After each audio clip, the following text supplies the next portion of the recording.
Robbie, Anton, other comrades. It's not easy to come here and take a public platform and speak about these things. I was telling Gori earlier that I was very, very militant in the 80s. And when Anton recruited me, the first thing Anton asked me to refrain myself from this exposure, you know,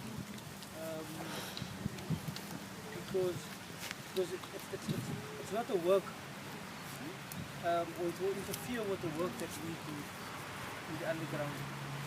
And I think ever since that time, it's been very difficult for me to come out to the public and share things. I think Comrade Samuel hasn't shared his story with anybody, and it was also very difficult for him. And I think that is the same with me. It's very, very difficult for us to talk about these things until we are ready. What I can say about Comrade Robbie was, when Comrade Robbie joined Belgravia Youth, I was already in Belgravia Youth, and Belgravia Youth was launched or was given birth after the Trojan incident in Athlone, the Trojan massacre. And that is what gave birth to Belgravia Youth. And when Comrade Robbie joined Belgravia Youth, he was very, very shy, but he was already part of SRCs and so on, and at St. Columbus and so on. And Robbie was very, very shy. When I still remember the first time when we went up to put up posters.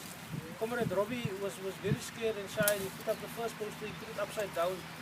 And the next day we realized that it can be used as a ploy on our side, because when you put up a poster upside down, you know, when you come past, you want to look at the next poster because you want to see what it was, what the poster, you want to read the poster.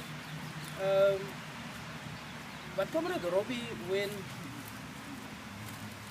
Robbie joined the youth, it wasn't long after that when Robbie became part in all different sorts of organizations.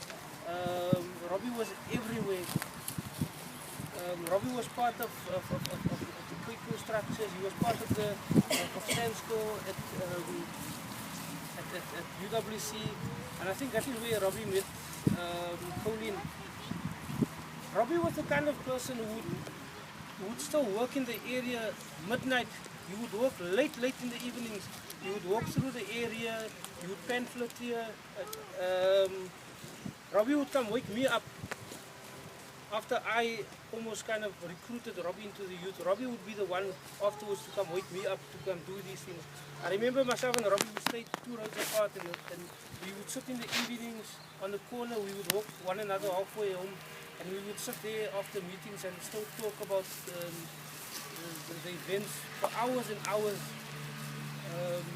But what I can say about Robbie was very, very dedicated. He worked tirelessly in organizations. He worked from one organization to the other organization. I don't know if people remember Robbie with the beads, the black, green, and gold beads, and the long curls. But yeah, one thing I want to say is to the young people that spoke here earlier today and who's here today is they mustn't forget the sacrifices Comrade Robbie and the other young people like Anton, Ashley, Colleen, and many others.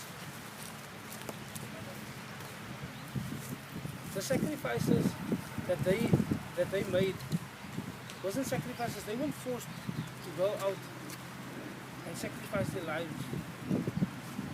They did it by choice. They chose to go out there and sacrifice their lives. We had so little resources available to ourselves back then.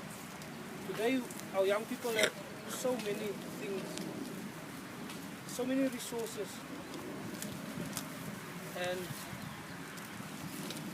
I just want our young people to look at the lives of Robbie, Colleen, Anton and Ashley, and look at how they fought struggles, battles, with so little resources, and with so many you guys have at the end of the day. Thank you, Comrade Wes. I'm just going to ask Comrade Zelda to